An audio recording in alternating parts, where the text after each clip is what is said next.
certo sentido, a assistência social é universalista, mas o BPC e o Bolsa Família, todo mundo vai considerar um pouco como se fosse uma ação focalizada. Então, eu queria começar dizendo para vocês da importância da focalização. Tá? Então, para mostrar a importância da focalização, eu peguei os dados da PNAD contínua de 2020, e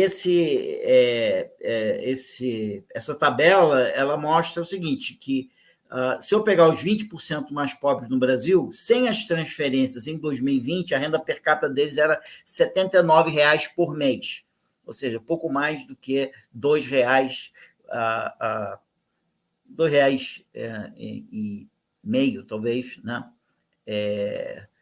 Por dia, né? Essa era a renda deles.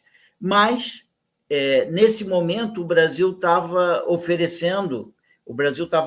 gastando R$ 67,00 por pessoa no Brasil, o que é uma quantidade grande de dinheiro, porque se você multiplicar por 12, multiplicar por 211 milhões de brasileiros que existiam na época, dá 170 bilhões por ano, que é comparável aos 175 bilhões que a gente tem para o Bolsa Família esse ano. E, quer dizer, esse ano nós temos mais do que 175, porque a gente ainda tem o BPC e vários outros programas de transferência de renda. Só para o Bolsa Família a gente tem 175 bilhões. Mas eu queria mostrar o resultado aqui, usando a PNAD de 2020, e dizer para vocês que em 2020 nós tínhamos muito dinheiro sendo dado para as famílias, e se a gente somar, se o Brasil fizesse um programa de renda mínima tipo Suplicy, onde a gente dava R$ 67,00,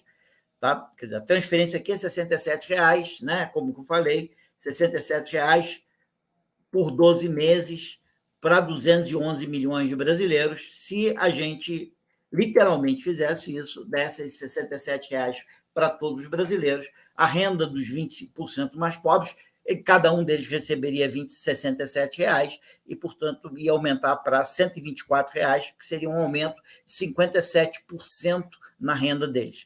Então, eu quero comparar isso com um programa focalizado, né? Então, sem qualquer focalização, um benefício igual para todo mundo, igual em termos absolutos para todo mundo, que já reduz desigualdade, obviamente. Você pode ver no canto aqui da tabela o quanto que está sendo reduzido de desigualdade, o Gini cai aqui um pouquinho. A alternativa a isso seria a gente fazer a distribuição dos benefícios da maneira que foi feita. Se a gente fizer a distribuição dos benefícios da maneira que foi feita, os mais pobres iriam ter uma renda, os 20% mais pobres chegariam a ter uma renda de R$ 151,00. Ou seja, em vez de 124, em vez de receberem 67, eles iriam receber mais do que 67, de tal maneira que eles não iam chegar em 124, e sim em 151, e, portanto, o que aconteceu em 2020 é que a renda deles foi 91% maior, ou seja, praticamente dobrou, ou seja, os 20% mais pobres, sem nenhuma transferência governamental, receberiam 79. Se essas transferências fossem não focalizadas, no sentido de um valor igual para todo mundo, a renda deles teria aumentado 57. Se a gente usar a focalização que aconteceu de fato em 2020, o aumento de renda seria de 91%. E aí eu quero mostrar para vocês o que aconteceria se a gente tivesse uma focalização perfeita, ou seja, se a gente pegasse esse dinheiro e desse para os mais pobres em 2020, que obviamente a gente precisava saber quem eram os mais pobres e dar para quem eram os mais pobres. Se a gente desse para os mais pobres a renda dele, ou seja, um programa que tivesse informação plena e fosse bem focalizado, permitiria que a renda dos 20% mais pobres, com esse dinheiro que a gente gastou, passasse de 79 para 282 reais. Ou seja, multiplicasse a renda deles por quase 3, quase 3 vezes maior, 2,5 vezes maior do que ele receberia sem as transferências de renda. Então, as transferências de renda são muito importantes, mesmo se eu der para todo mundo a renda ia aumentar em 60%, porque o pobre é muito pobre. Se eu fizer a focalização, o que aconteceu, a renda ia dobrar, e se eu focalizasse direitinho, eu podia chegar a triplicar a renda do mais pobre. Então, quero dizer com isso o seguinte, olha, a focalização faz muita diferença. Se você focalizar, você vai ter um impacto sobre os mais pobres muito maior. A gente tem um agente que pode acompanhar as famílias. A gente tem um programa de alívio da pobreza, que é o Bolsa Família. A gente não tem método, então a gente não tem um instrumento que dê para o Centro de Referência da Assistência Social qual que é a prioridade, né? Qual que é a lista de famílias que está no entorno daquele equipamento que precisa de socorro imediato, né? Precisa que o Centro de Referência faça, né, o assistente social vá até a família. Então, hoje a gente tem, em certo sentido, indicações para o Bolsa Família, mas o PAIF, como a Andresa mostrou, ele tem método de acolhimento, ele tem instrumentalização para refletir se ele vai atender aquela família em grupo ou se ele vai atender individualmente, mas ele não tem uma organização de fila. Então, todo mundo, a coisa universalista do Centro de Referência de Assistência Social, todo mundo que chega no CRAS, e aqui não estou dizendo que quem está chegando no CRAS não precisa de ajuda, mas ele não tem uma informação, um mapa, como o PB sugeriu, ou uma listagem de quem são as pessoas que precisam com urgência de intervenção, de um acompanhamento ou de um atendimento.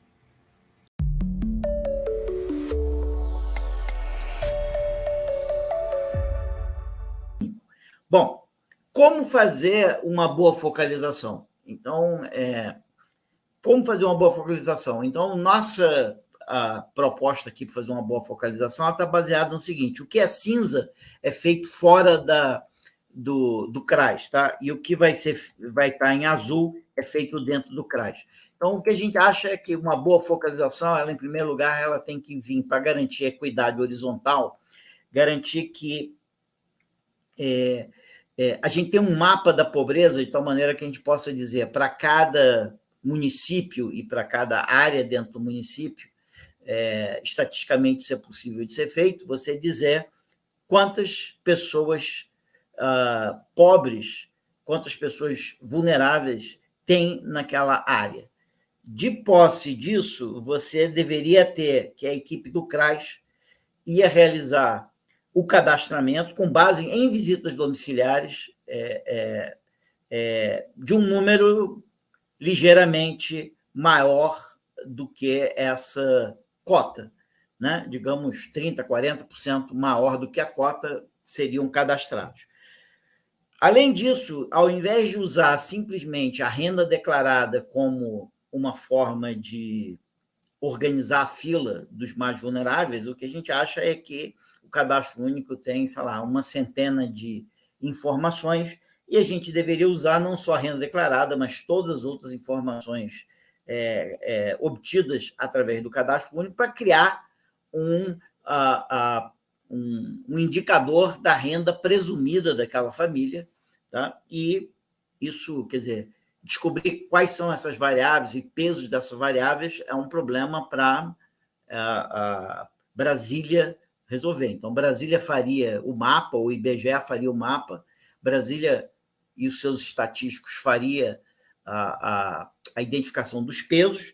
Esses pesos, combinado com as informações cadastrais, geraria uma fila e uma ordenação das famílias no CRAS, e o CRAS ia olhar para essa ordenação e ia, eventualmente, quer dizer, e o CRAS teria, vamos dizer, o direito a recomendar algumas reordenações, porque o CRAS tem uma informação local que, às vezes, a estatística de Brasília não consegue captar direito, então o CRAS não só faria a fila formal, com base nos pesos de Brasília, mas teria o direito de reorganizar, dentro de certos limites, a ordenação que viria da combinação dos pesos com o cadastro único.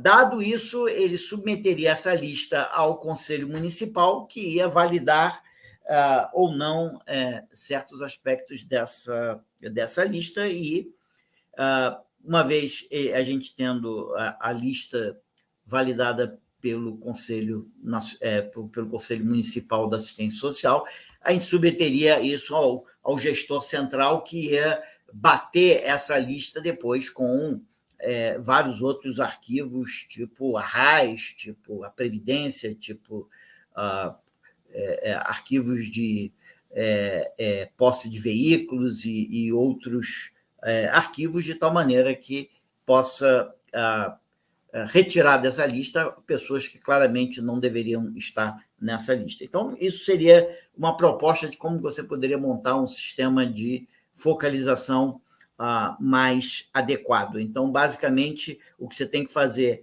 é desenvolver e utilizar um sistema de cotas, ampliar o cadastramento com base em pesquisas, em visitas domiciliares, desenvolver e utilizar, né, um conceito de renda presumida, que seria construído a partir de todas as informações cadastrais, e fortalecer o Conselho Municipal como uma instituição responsável pela validação da relação dos beneficiários. Então, essa seria, vamos dizer, nossa proposta aqui para melhorar a focalização.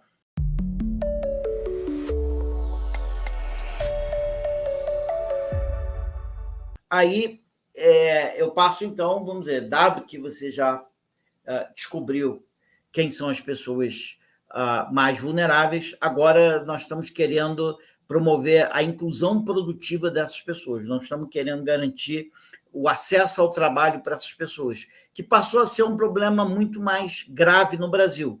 Quer dizer, esse gráfico é a taxa de ocupação, o eixo X é do pobre para o rico. A gente percebe que em 2001 a taxa de ocupação do pobre já era menor do que a taxa de ocupação do rico, a linha verde, mas a gente percebe que em 2022 a taxa de ocupação do pobre é dramaticamente diferente da taxa de ocupação do rico, e a taxa de ocupação do pobre, ao longo das últimas 2 décadas, caiu enormemente, e o Brasil passou de ser um país onde os pobres tinham trabalho, mas ganhavam muito pouco, a ser um país onde os pobres não têm trabalho, e, portanto, daí a importância, nesse momento, da busca de garantia do direito ao trabalho, que você consegue não tanto com a proteção, e muito mais com a oferta de oportunidades. Então, isso que eu queria falar para vocês, que é a garantia do direito ao trabalho via a inclusão produtiva. E que isso requer um atendimento personalizado, que tem muito a ver com o PAIF, que eu acho que a Laura vai arredondar isso na sequência. Então, a questão toda da inclusão produtiva, e você percebe que a Giovana falou muito da inclusão produtiva, mas dos filhos do Bolsa Família, né? Aqueles que eram Bolsa Família quando eles eram crianças e jovens. Aqui nós estamos falando mais da saída da pobreza dos adultos do Bolsa Família, ou seja, aqueles que são adultos hoje, pobres, recebem o Bolsa Família, e a gente quer que agora, nos próximos meses, no próximo ano, essas pessoas saiam da pobreza. O grande problema de tirar essas pessoas da pobreza é como é que você organiza as oportunidades para ela conseguir sair da pobreza, e a questão toda aqui é que o Bolsa Família, basta você saber quem é pobre, quem não é pobre, e você vai dar um tratamento igual para todo mundo. No caso da inclusão produtiva, não. A natureza da dificuldade de inserção produtiva de cada pessoa, ela é distinta. Então, você precisa de um tratamento individualizado, você precisa de um atendimento individualizado, como o PAIF tipicamente faz. E essa articulação requer que o agente ele conheça tanto as características da família, como ele conheça as características da oferta de serviços que existe na comunidade. Tá? Então, por isso que a família ela é difícil para a família fazer um diagnóstico dos problemas dela, entender o que tem de oferta na comunidade e se candidatar e buscar essas oportunidades que tem na comunidade. Por isso que a gente precisa de um agente de desenvolvimento familiar que vai ajudar a família a identificar suas necessidades para a inserção produtiva e essa conexão. Então, a gente precisa de um agente que tenha a capacidade analítica de identificar, junto com a família, as causas da pobreza, ou seja, tem que ser um agente que consegue sentar com a família, se relacionar muito bem com a família e, junto com a família, fazer um diagnóstico da pobreza daquela família. O que aquela família precisa para sair da pobreza, quais as oportunidades que ele precisa, mas não basta ele conhecer os problemas da família, ele tem que conhecer também as oportunidades, a oferta local de serviços, sejam estatais, sejam da sociedade civil, que aquela família pode acessar para poder sair da pobreza. Então, ele tem que conhecer muito bem a família, mas ele tem que conhecer muito bem a oferta de serviços da comunidade.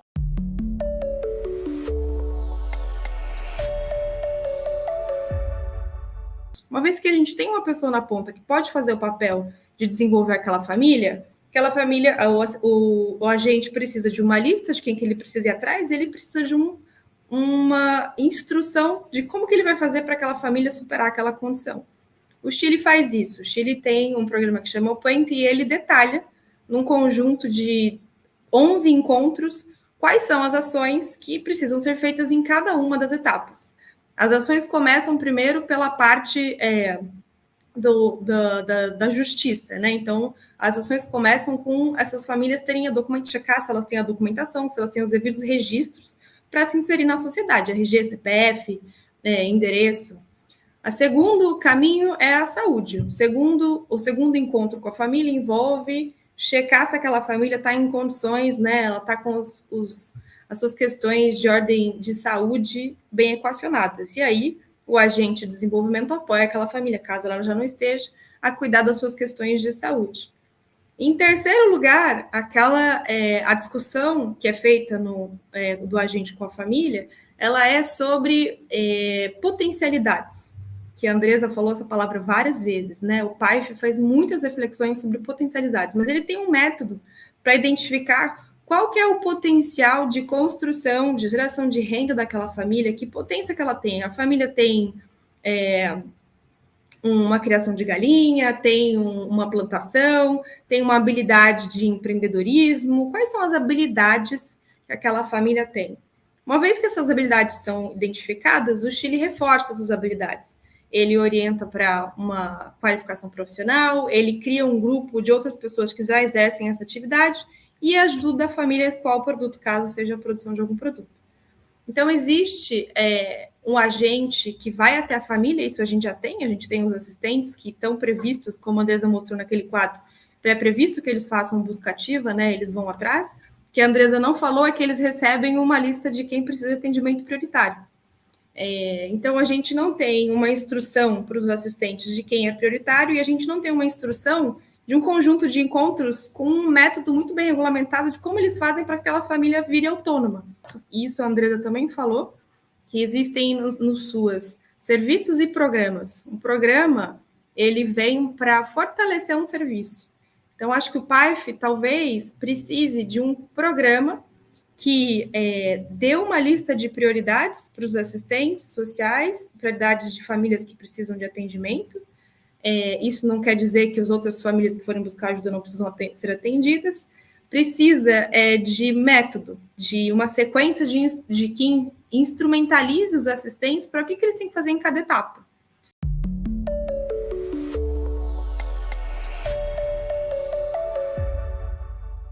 Qual acho que o grande papel, né? Eu acho que o caráter da proteção social básica e o que nos traz aqui é, de fato, esse olhar mais de forma integral para o indivíduo e para a sua família, né? Buscando aí a superação das suas vulnerabilidades e trazendo a integração, a lógica da integração de serviços, benefícios e programas e ações também de outras políticas. Então, acho que esse olhar da integração que é fundamental, de fato, para a gente conseguir romper, né, e ir tirando as famílias das vulnerabilidades, né? E de novo, aqui eu acho que a grande discussão que a gente tem que fazer, eu acho que é com relação a como, na prática, operar essa integração entre, não só entre o que é ofertado pela assistência, mas principalmente com outras ações de políticas públicas. A assistência social talvez não seja tratada como o órgão que tem prioridade, preferência no atendimento dos outros setores, né? Isso envolve a intersetorialidade, que a Andressa também comentou. Hoje, a assistência social não tem poder de fila em relação às outras áreas. Sem isso, fica muito difícil.